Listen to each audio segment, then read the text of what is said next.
siempre fíjense que la fecha de edición sea posterior a 1994, que es la fecha en la que se reformó la Constitución. Porque muchas veces pasa que uno consigue un libro o algo y es anterior y por ende no tiene las reformas introducidas, que son muchas y son sustanciales porque cambian el eje de todo lo que vamos a ver ahora.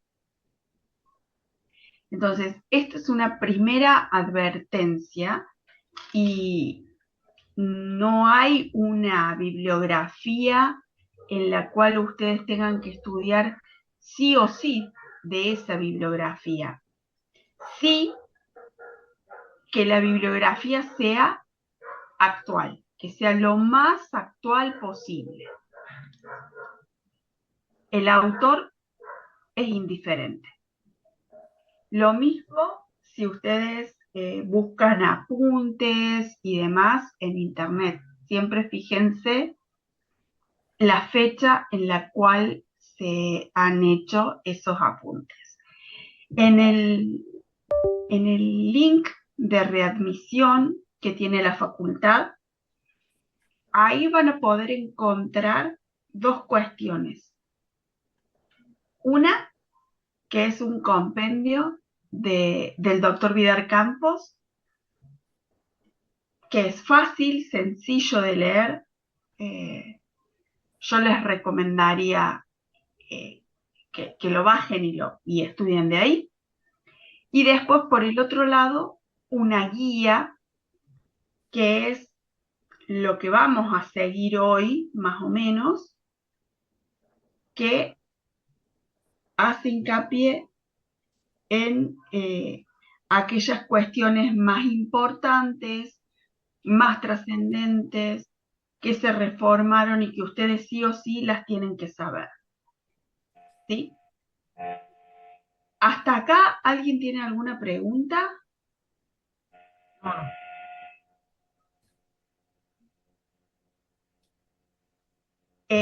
Para el que no quiera hacer pregunta en forma verbal, lo puede escribir en el chat. Eh, yo les recomendaría que el que tiene alguna duda o pregunta la haga en lugar de escribirla en el chat, que aprovechen esta oportunidad eh, para que justamente puedan zanjar todas y aquellas inquietudes. Otra cuestión que les voy a recomendar, digamos, y con esto ya concluyo los avisos parroquiales y empezamos con la clase. Ustedes piensen que ustedes en la clase, en el examen que van a dar, se están jugando la posibilidad de reincorporarse a la carrera. Entonces, no den por sentada cosas. O sea, cuando tienen que explicar algo, no escriban 4 palabras. Eso no significa que nosotros corregimos por kilo de hoja y que una idea la hagan chicle y la den vuelta para un lado, la den vuelta para el otro y digan en una hoja siempre lo mismo porque es una idea que la podrían resumir en un renglón, pero la escribieron en toda una hoja. No, lo que estoy diciendo es que ustedes tienen que demostrar que saben, y ese demostrar que saben es en esa oportunidad. Entonces, no es explique las opciones. Es esta y esta. No es la respuesta. Es, si la pregunta es explique las opciones que hay, uno tiene que decir, bueno, atento a esta situación, se podría considerar la opción A por este y motivo, la opción B por este motivo, o sea, desarrollen el tema. Todavía no se cobra por palabra. Entonces, expliquen, van a ser abogados. La expresión es lo que hay que trabajar. Entonces, ustedes tienen que explicar las respuestas, fundamentarlas, ¿sí? Escribir.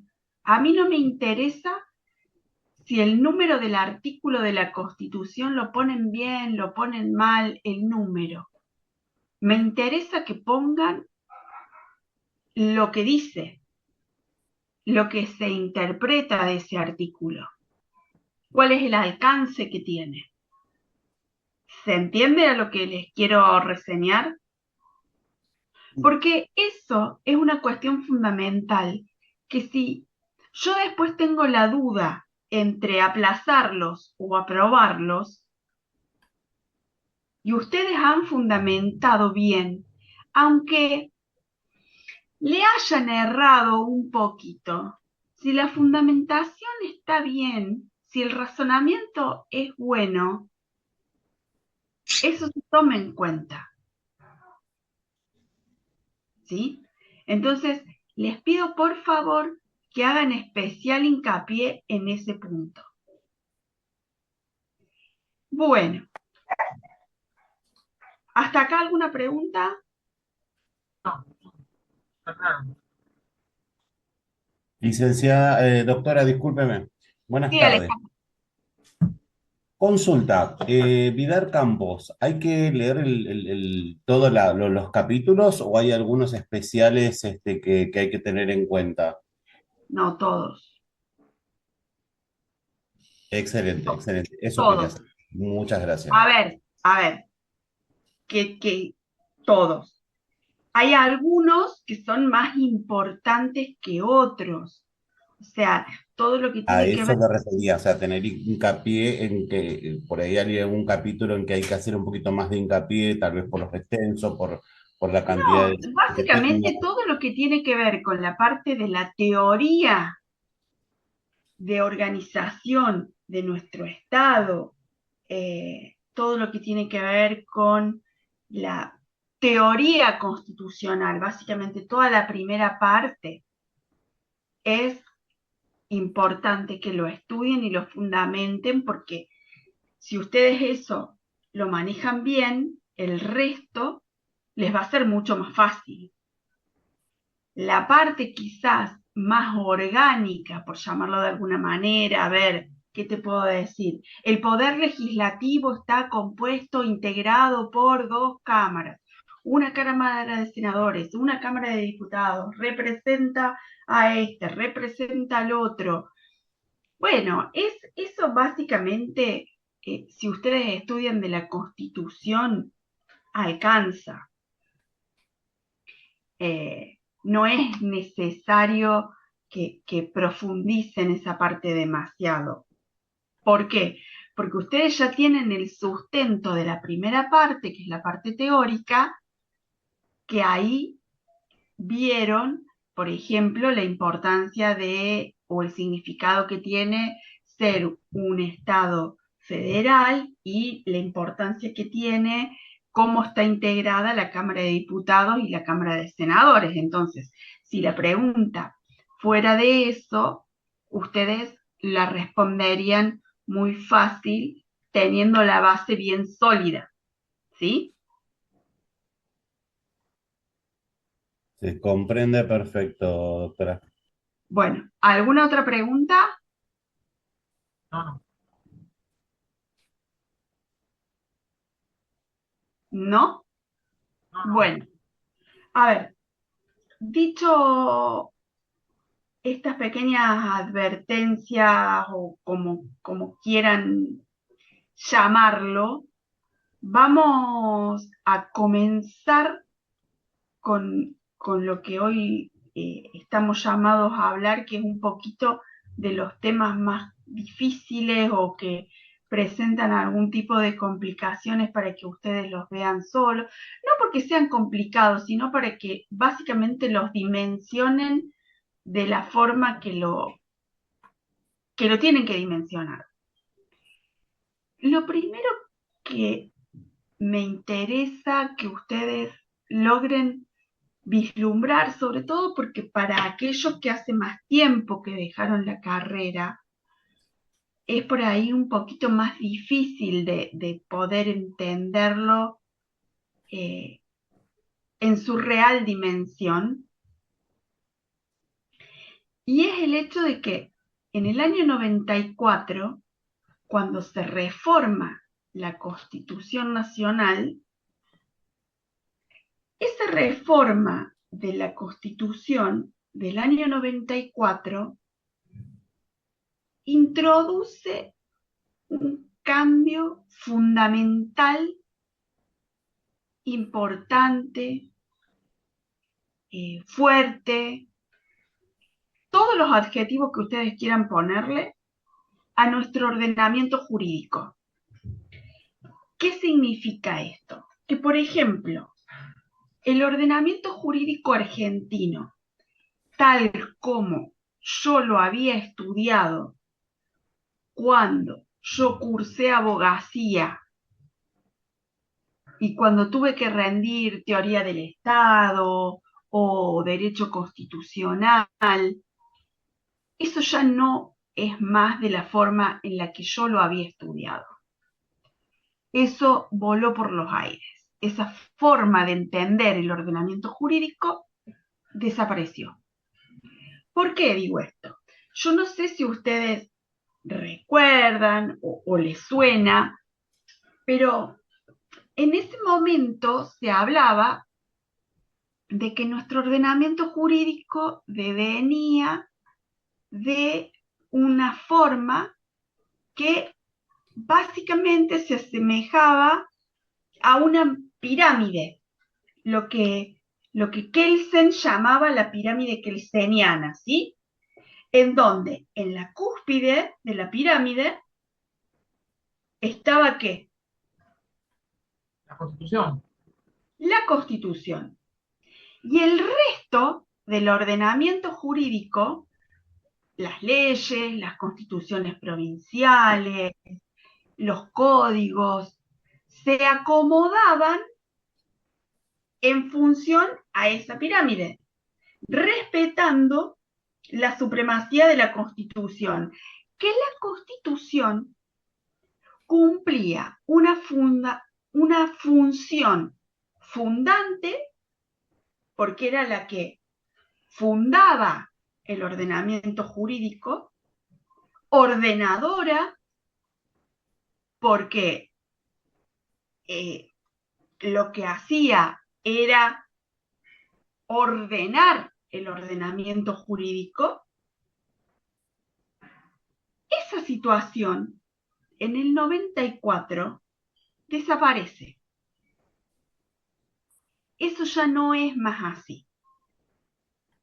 Esa situación que se puede traducir en que nosotros, que para muchos abogados todavía hoy la siguen manejando de esa manera equivocadamente, decir, bueno, una norma para saber si es válida o es no válida, la referencia que mira es la Constitución Nacional. Entonces, si esa norma, por ejemplo, que va a dictar el Congreso, no encuentra ninguna contradicción con el texto constitucional, perfecto, está bien. Si tuviera algún inconveniente, alguna discrepancia o algo, se dice que es inconstitucional. ¿Sí? ¿Hasta ahí vamos bien? Sí. Bien. Esa situación se ha modificado en el 94 cuando en el artículo 75, inciso 22, y eso tómenlo como referencia. Igual, a ver, no se desesperen por escribir todo o no intenten grabar porque no hay permiso para grabar, pero yo les armé un esquema que es lo que está subido a la página para que ustedes lo puedan ver tranquilos de ahí. Y ahí está todo lo que vamos a hablar hoy. Así que tampoco se vuelvan locos con el tema. Ese punto del artículo 75, inciso 22, ¿qué es lo que simbolizó? Simbolizó el cambio que se da en nuestro ordenamiento jurídico haciendo que esa pirámide criseniana que nosotros teníamos volara por los aires y ya no tenemos más esa figura. Si tuviéramos que dibujar una figura geométrica, como en su momento dibujábamos la pirámide kelseniana, dibujaríamos un trapecio perforado, calado, por llamarlo de alguna manera. ¿Se lo imaginan? ¿Por qué digo un trapecio? Porque la cúspide que nosotros antes la teníamos con la Constitución Nacional, cumpliendo todas estas funciones que nosotros estábamos hablando, ahora la va a tener la Constitución y los instrumentos internacionales en materia de derechos humanos, en un pie de igualdad. ¿Sí? ¿Por qué? Porque el convencional constituyente, en ejercicio del poder constituyente, que es la máxima expresión de la soberanía popular, decidió otorgarle jerarquía constitucional a una serie de instrumentos en materia de derechos humanos, y eso traducido a un lenguaje común significa que la Constitución ya no está sola teniendo esa función ordenadora del sistema jurídico argentino, sino que ese poder lo va a tener que compartir con los instrumentos internacionales en materia de derechos humanos. ¿Eso qué significa? Significa que surge lo que Vidar Campos llamó bloque de constitucionalidad federal. ¿Qué significa? Significa que las normas básicas de referencia, es decir, el ordenamiento, las normas, las disposiciones que a nosotros nos van a servir de faro, de guía, para saber si una ley, un proyecto de ley, un código, una constitución provincial está conforme o no a nuestro ordenamiento, es no solo la Constitución, sino los instrumentos internacionales en materia de derechos humanos. Ya no tenemos que mirar a un solo lado, sino tenemos que mirar dos cosas. ¿Queda claro esto? Perfecto. Y una no importa más que la otra, una no vale más que la otra. ¿Estamos? Vamos más allá, un pasito más. Antes, nosotros teníamos que la Constitución era la norma suprema, habíamos dicho. Tenía supremacía, la famosa supremacía constitucional. Era una suerte de He-Man que era la que decía que estaba bien y que estaba mal. ¿Y quién era el guardián de eso cuando había conflicto? ¿Quién? Flavia, vamos, que te veo ahí con ganas. Estoy tratando de acordarme. Cuando había conflictos entre... Que alguien decía, no, bueno, no sé si la Constitución dice eso, no dice eso. los tribunales de Exacto, la... pero ¿quién es el último para decir, La bueno, Corte El, Suprema. el tribunal, la corte. la Corte, exacto, que tenía la función, la más alta función de interpretación de la Constitución. Ejercía lo que se conoce como control de constitucionalidad, ¿sí? Controlaba que ninguna de las normas del ordenamiento jurídico fuera en contra de lo que decía la Constitución, tuviera una interpretación diferente, ¿sí? Pero ¿qué pasa?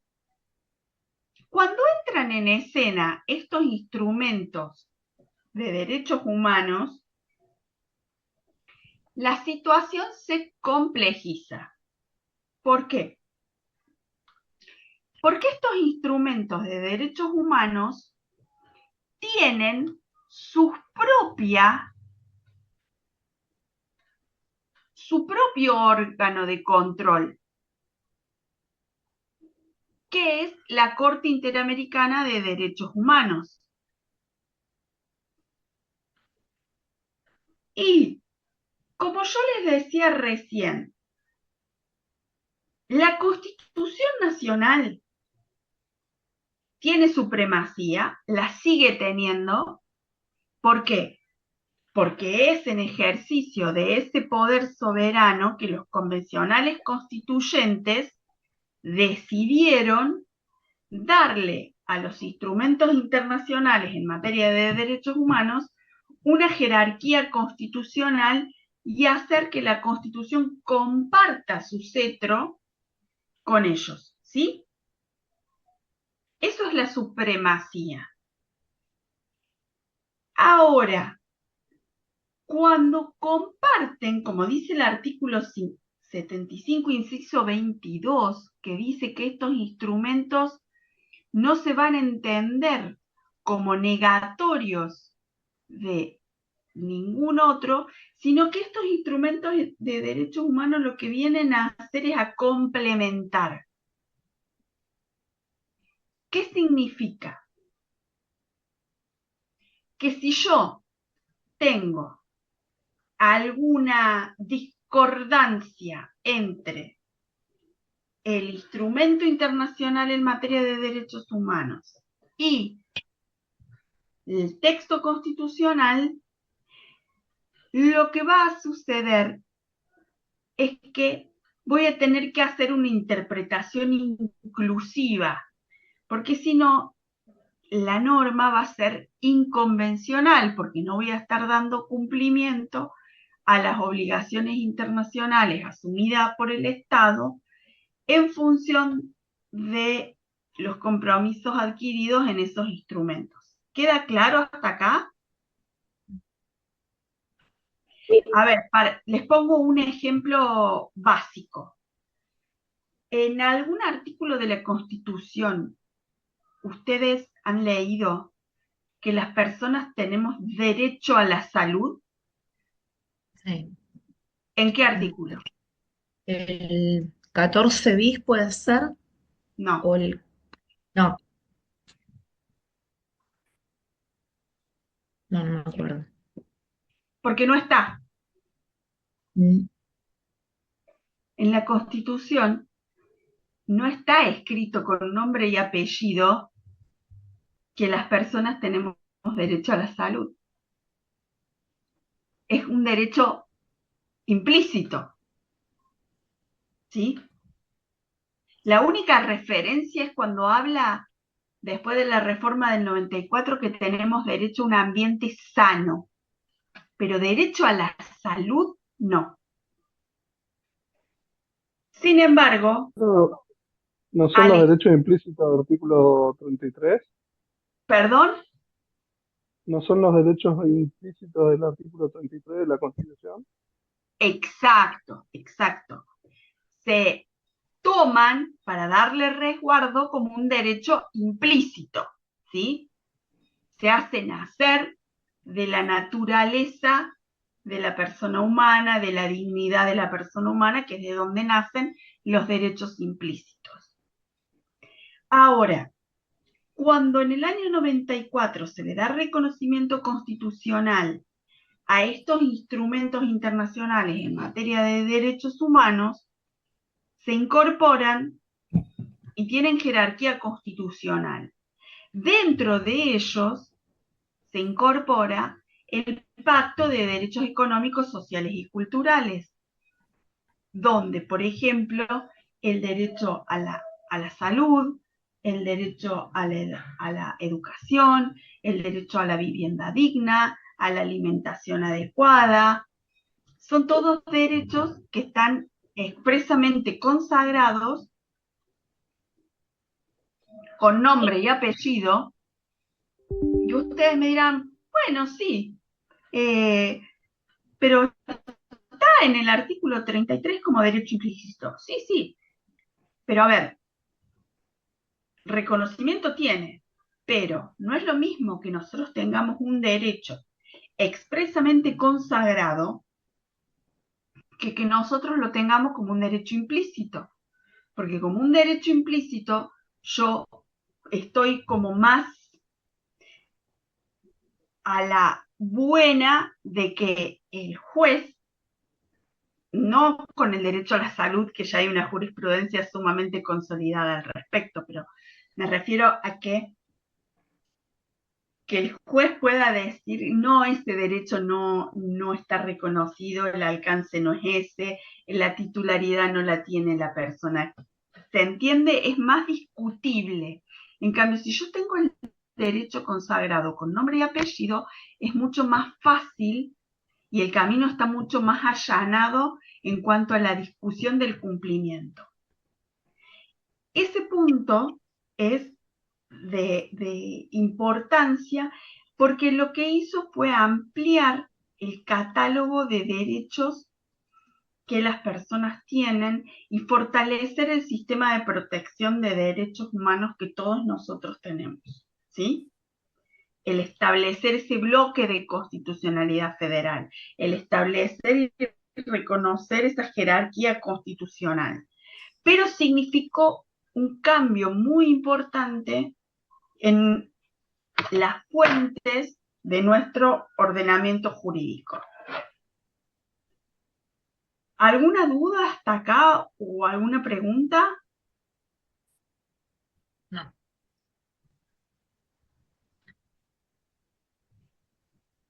Si yo les pongo un caso,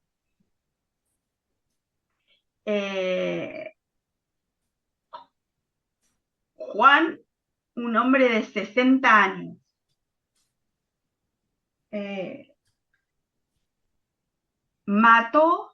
entró a un jardín de infantes y mató a todos los chicos, a todas las maestras.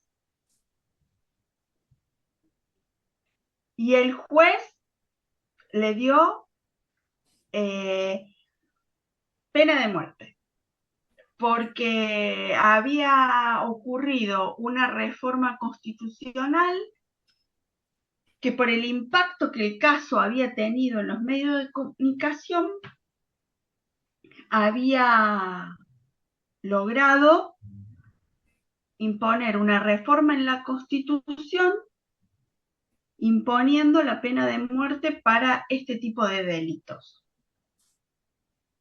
No, al contrario, Esperen, yo les pregunto, ¿está bien la reforma, que se haya reformado la Constitución y se haya reinstalado la pena de muerte? No, ¿Por qué? por los tratados. Internacional, A ver, de a uno. Caro. que la Argentina estaría adherido a esos tratados internacionales contrarios a la pena de muerte, entonces no tendría que renunciar primero a esos tratados y después poder reformar la Constitución nuestra. Bien, perfecto, Marcelo. ¿Por qué? Porque nosotros no podemos ir para atrás en materia de derechos humanos, ¿sí? Nosotros no podríamos disponer, por ejemplo, una medida que reinstaure la pena de muerte o que reinstaure la esclavitud, ¿sí? No se estaría teniendo en cuenta el principio de progresividad en relación a lo que es el derecho humano. Exactamente, no sé quién es el que habla, pero sí. Alejandro, Ah, Alejandro, perfecto. Exactamente. disculpe, Entonces, Iba a hola, decir lo mismo, estoy tomando pero mate, por eso no quiero. no hay problema, yo también. No hay problema, pero digo, el caso se los pongo simplemente para que ustedes vean de la importancia y del cambio fundamental que se dio, porque cada tanto aparecen algunas ideas que por más rimbombantes que suenen, no se pueden restaurar porque el ordenamiento jurídico nuestro no nos lo permite, salvo que, como dijo Marcelo, denunciemos los tratados, nos vamos del sistema interamericano y ahí hacemos lo que queremos, como por ejemplo hizo Venezuela, ¿sí? Bueno, entonces, el primer punto que es el tema del sistema de fuentes, creo que les ha quedado muy en claro las reformas que se dieron y la importancia que tiene. Segunda cuestión que se da. Con la reforma del 94 se da también modificaciones, no solamente en el sistema de fuentes, sino también en lo que tiene que ver con tratar de fortalecer el sistema federal de gobierno, entendiendo que nuestro Estado venía funcionando, si bien de manera federal en la letra de la Constitución, en el funcionamiento cotidiano el federalismo estaba bastante menguado. Ustedes saben o deben saber que dentro de lo que es la conformación de un Estado, el mismo se compone de territorio, población y poder. Esos tres elementos son los que se conjugan para que un Estado se conforme como tal, y a partir de ahí es que tenemos formas de Estado y formas de gobierno.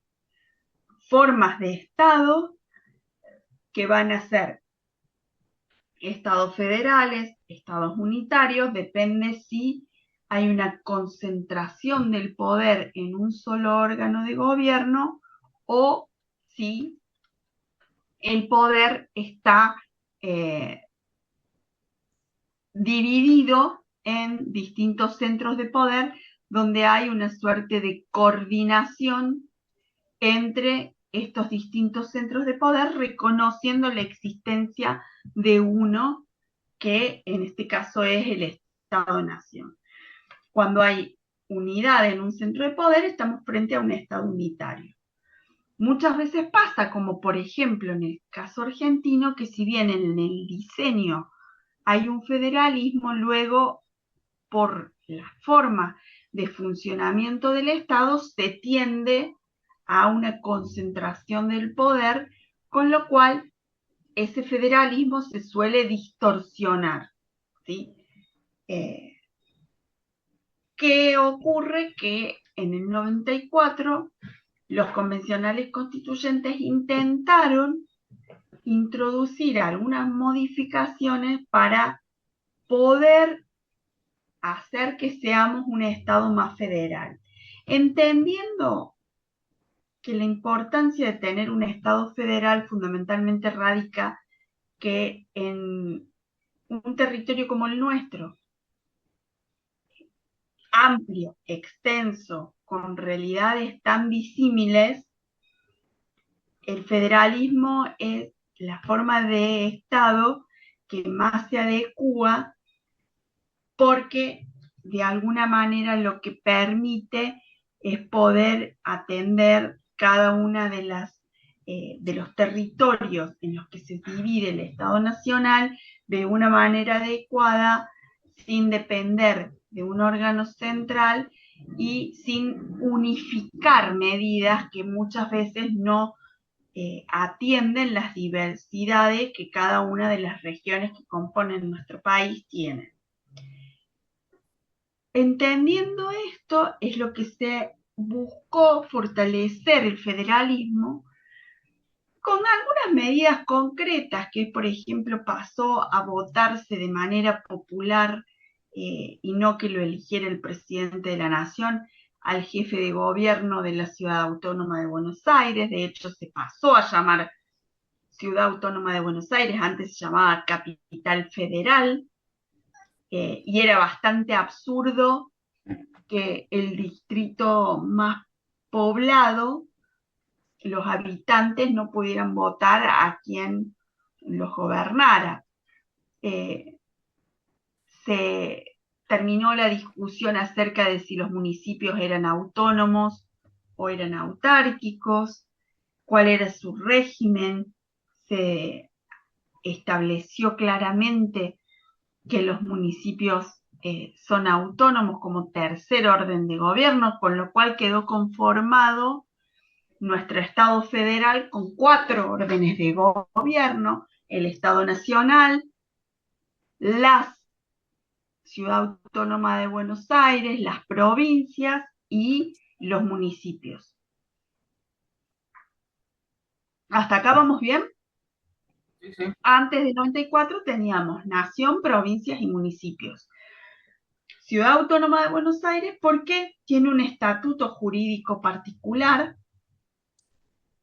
porque como es el acento de las autoridades nacionales, hay determinadas competencias que no las tiene y por eso no llega a tener todas las atribuciones que tiene cualquier provincia. También se modificó el tema de los senadores, estableciendo que fueran 3, 2 por la mayoría y 1 por la minoría, y también electos popularmente, porque antes los elegía cada provincia como quería, y por lo general se hacía de acuerdo a la conformación de las legislaturas provinciales, con lo cual las minorías en las provincias no tenían representación en la Cámara de Senadores, que la Cámara de Senadores por lo general es la que representa los intereses de las provincias. El otro punto fundamental es el tema de la intervención federal. Establecer que la intervención federal es una atribución del Congreso de la Nación y que solo cuando éste está en receso, el Poder Ejecutivo puede disponer la intervención federal, pero que debe convocar de manera inmediata al Congreso para que avale o no la medida. Situación que hasta ese momento se había prestado para que durante muchas ocasiones se dieran intervenciones federales cuando lo que se buscaba era torcer la mano o amenazar con intervenir una provincia cuando el gobernador, por ejemplo, no hacía o no respondía a los designios del presidente o la presidenta de turno. Establecer este punto, que la intervención federal es una medida extrema, y es una medida extrema porque lo que hace es avasallar la autonomía de las provincias, y por ende una medida tan extrema como esa la debe tomar el Congreso de la Nación. Solamente en un caso de gravedad extrema lo puede hacer cuando éste está en receso, pero debiendo convocar de manera inmediata. Otro punto trascendental es el del tema de la ley de coparticipación, establecer que, bueno, ese es un tema también pendiente porque se debió haber sancionado en 1996 la ley convenio de coparticipación. Estamos en el 2024 y todavía la ley no se sancionó, y seguimos prorrogando la ley de coparticipación de la época de Alfonsín, que fue la última vez que se logró dictar una ley de coparticipación. Porque básicamente lo que habla la Constitución es que esta ley de coparticipación debía nacer del acuerdo entre la nación y las provincias. Imagínense, es prácticamente como volver a creer en los Reyes Magos.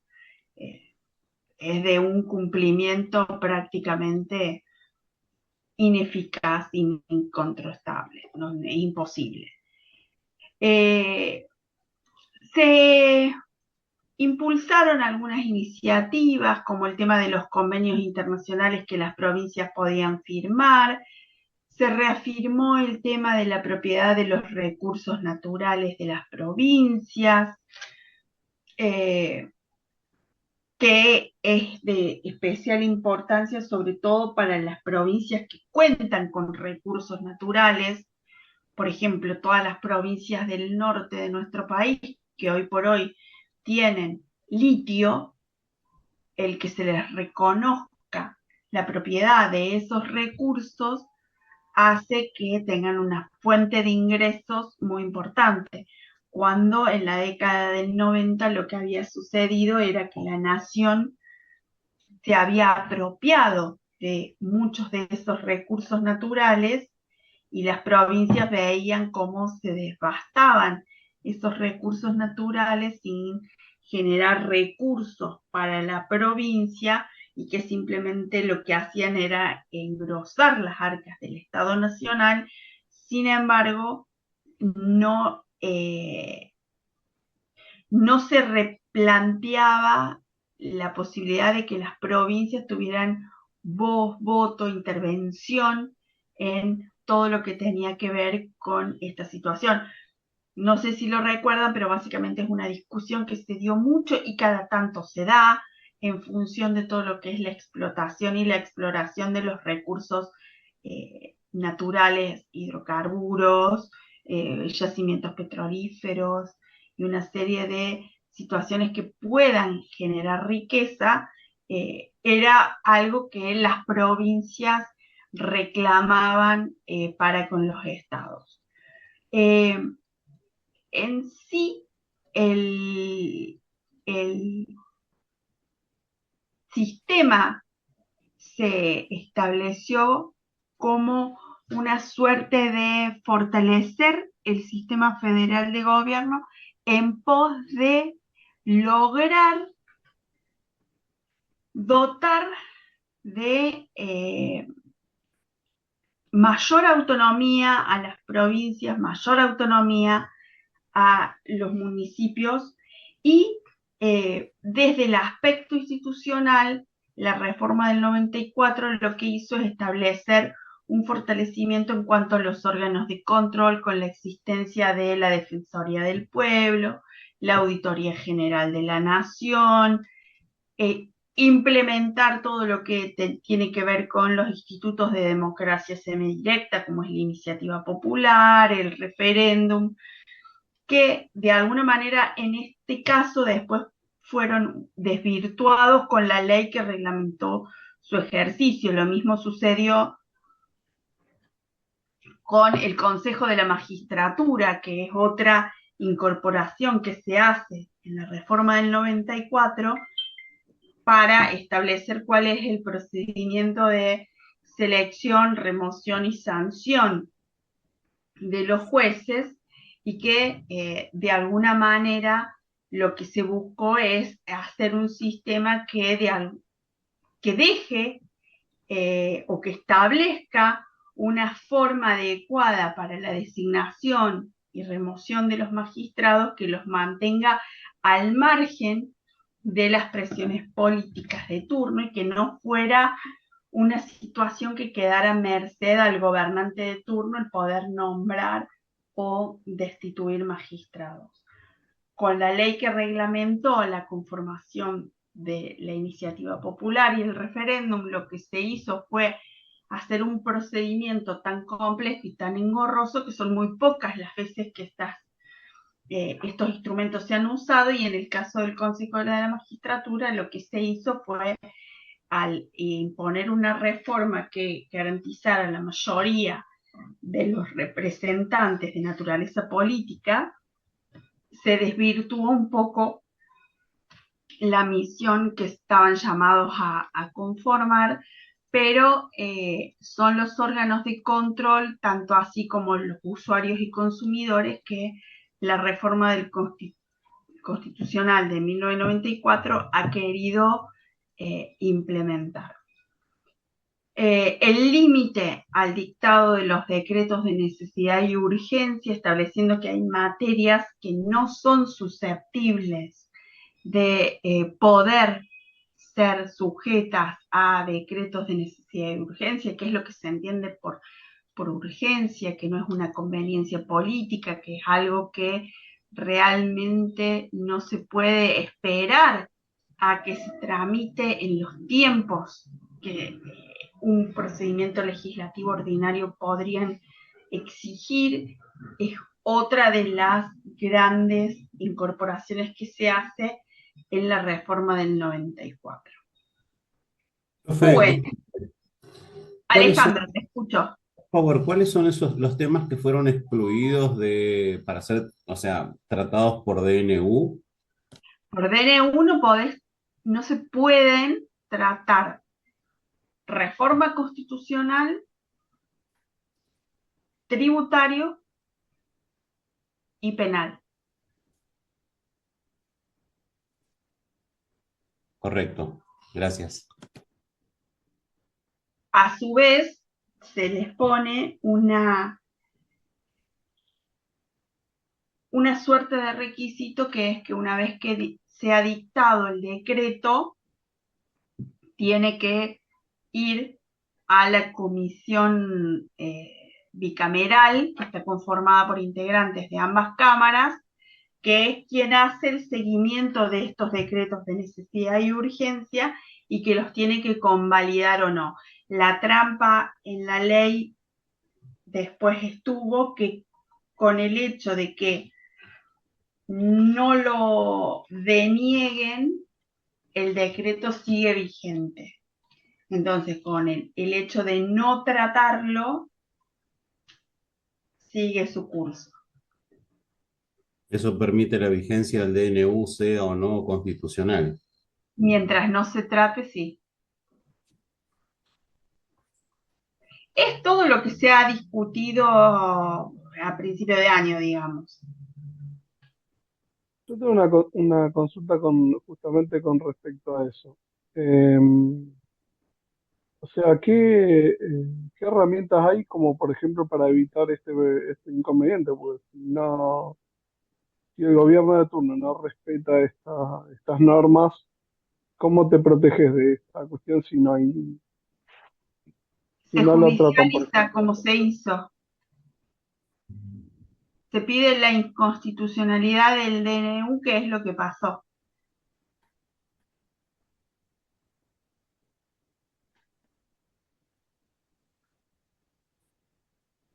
¿Puedo hacer una pregunta? Sí, Marcelo. Al no haber una ley de coparticipación, ¿cómo se reparten los fondos? ¿De forma discrecional? No. A ver, Marcelo. Hay una ley de coparticipación.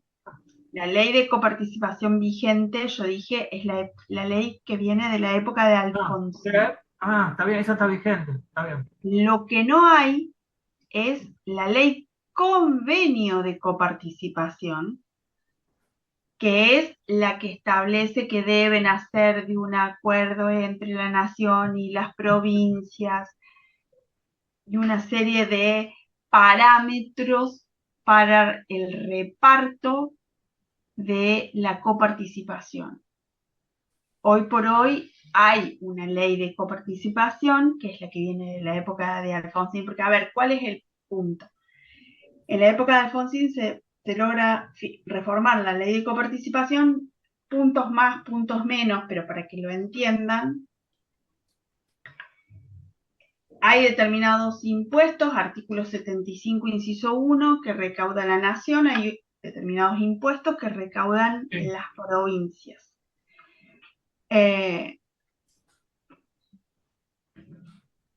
Hay impuestos que recaudan las provincias, como son, por ejemplo, los impuestos de ingresos brutos, que quedan en manos de las provincias. Hay otros impuestos que la nación los cobra y se los queda a la nación. Por ejemplo, los impuestos de exportación, ¿sí? Sí. La gran mayoría son impuestos coparticipables, ¿sí? Por ejemplo, impuesto al cheque, impuesto a las ganancias. Esos impuestos los cobran las provincias, porque se los cobran a cada uno de nosotros, el IVA, todos esos, ¿sí? Claro. Va todo a una bolsa Sí. que la maneja la nación, que es la masa coparticipable. La nación, ¿qué hace?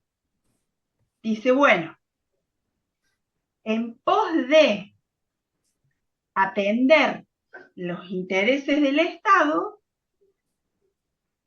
la nación se queda más o menos, punto más, punto menos, con el 46%, ¿sí? Casi la mitad. Para las arcas del Tesoro Nacional. Que eso tenía una razón de ser en la época de Alfonsín, en donde la nación tenía las escuelas a su cargo, los hospitales a su cargo, Sí. pero después vino Menem. ¿Y qué hizo Menem? Transfirió las escuelas, los hospitales a las provincias, pero no les transfirió los fondos. Entonces la nación se quedó con los fondos, pero no con...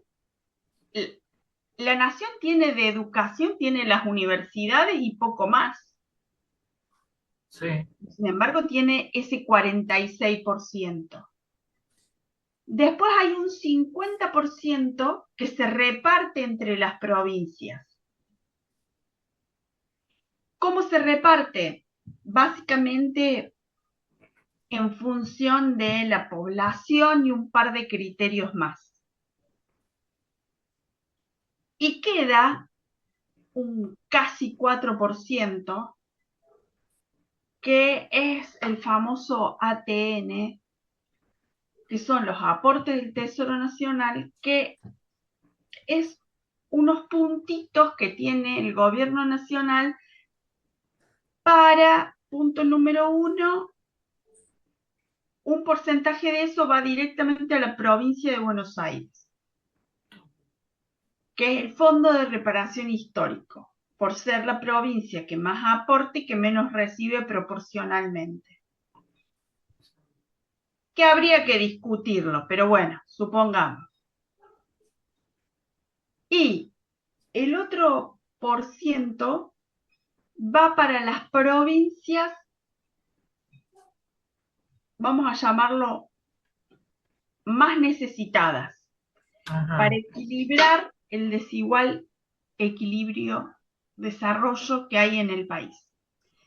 Lo cual, la mayoría de las veces, eso termina no siendo tan así porque ese porcentaje termina dándose a los gobernadores más o menos alineados a amigos y necesitados. Claro. Justamente la ley convenio de coparticipación lo que busca es poner criterios claros de transparencia en la remisión de los fondos. Pero ¿qué pasa? Difíciles de dar, ¿por qué? Porque hoy por hoy cada provincia sabe que poco o mucho recibe Algo. 4%, 5%, 8%. Ahora, si mañana nos tenemos que sentar todos en una mesa a ver cómo repartimos esa torta y tenemos que largar de cero, yo no sé si voy a salir mejor o peor de lo que entré. Claro, claro. A ver, está claro que las provincias, a ver, Buenos Aires, Córdoba, Santa Fe, Mendoza, Nada más poblada. sí, y las más productivas, También. no van a tener problemas. Pero el resto sí, y el resto son la mayoría. Sí, claro. Entonces nunca se va a dar. ¿Por qué? Porque saben perfectamente que estas provincias que son las más productivas, lo primero que van a decir es por qué yo tengo que seguir manteniendo Pero sí. a provincias que no hacen nada por salir de la situación en la que están. O con viejos criterios. Les pongo un ejemplo. Provincias como Jujuy, como Salta, que hoy tienen un desarrollo con el litio importante, no tienen la misma situación económica que tenían en el 82. Y sin embargo, el porcentaje que están teniendo no varió. Claro. Entonces, es difícil de dar una nueva ley de coparticipación con los criterios que el convencional constituyente exige.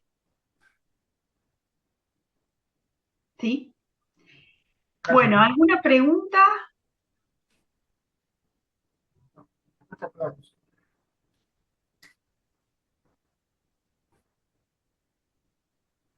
¿No? Por mí no. No, Doc, súper claro hasta el momento.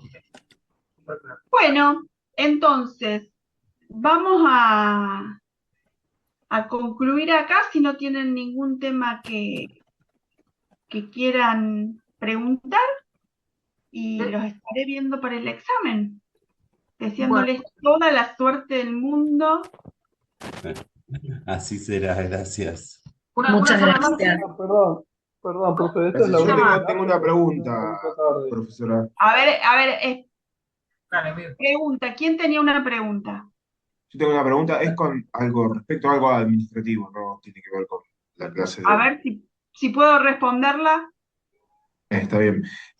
No, es simplemente la documentación que acredita identidad que tiene ahí el DNI, puede ser también virtual, el,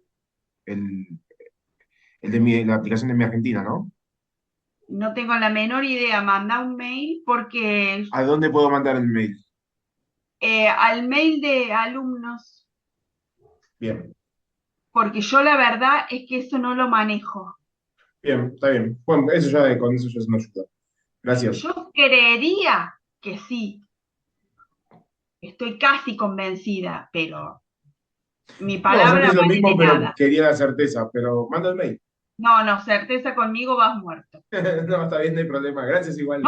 No estoy legitimada para responder esa pregunta.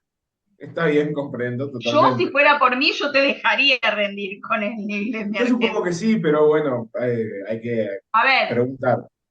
lleva, no sé, un carnet de conducir, del de la obra Sí, social, por las dudas, algo que tenga foto. bien, listo, está bien, está bien. Una Gracias. preguntita más. A ver, Jorge Marcelo. Espíndola levantó la mano. eh, La que levanté fui yo, Marcelo. Bueno, Marcelo, a ver. Una pregunta. ¿Se iguala la Constitución con los tratados internacionales de derechos humanos? Y en materia de tratados comerciales o de otros tratados, No, ¿es lo mismo o no? no. Solo Solo de de... derechos humanos. Ah, está bien, perfecto. Eso aclarar, sí, porque hay otros tratados internacionales que son, no sé, comerciales.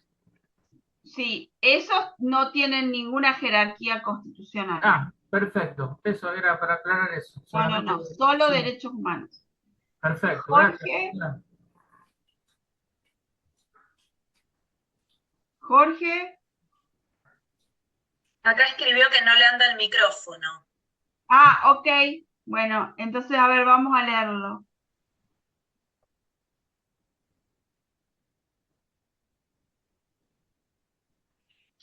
Sí,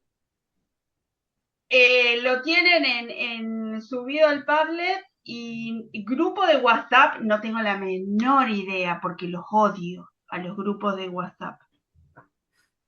No sé, si es un grupo de WhatsApp de la facultad institucionalizado, yo me guiaría por lo que está en la página. Porque los grupos de WhatsApp, a ver, yo les digo mi experiencia, chicos. Si a uno le va bien, en los grupos de WhatsApp escribe todas cosas hermosas, divinas, amorosas. Si a uno le va mal, está todo mal, es difícil, es esto, es lo otro. Y ustedes no saben cómo el otro estudió, no estudió, de dónde estudió. O sea, calmemos la cuestión, ¿eh? Concéntrense en estudiar qué es lo que tienen que hacer y no ver lo que dicen los foros y todas esas cosas que lo único que hacen es ponerles ansiedad y nada más. ¿Sí? Bueno, estimados, Tengo una, toda la suerte tengo del una mundo. consulta, perdón. Mi nombre es Julián, tengo una consulta, perdón. Julián, sí, Sí, no, entonces esta es la única clase, o sea, no hay otra sí, clase, es esta sola. Yo puedo entrar un poquito tarde y no escuché algunas cosas. sí, sí, Eh, es la única. ok, Salvo que me digan que bueno, tengo que dar otra, pero está en bien, principio siempre hubo eh, una. está bien. Bueno, no, no, nada más eso, nada más. Puntualmente quería saber eso. Bueno, chicos, Tenía otra consulta.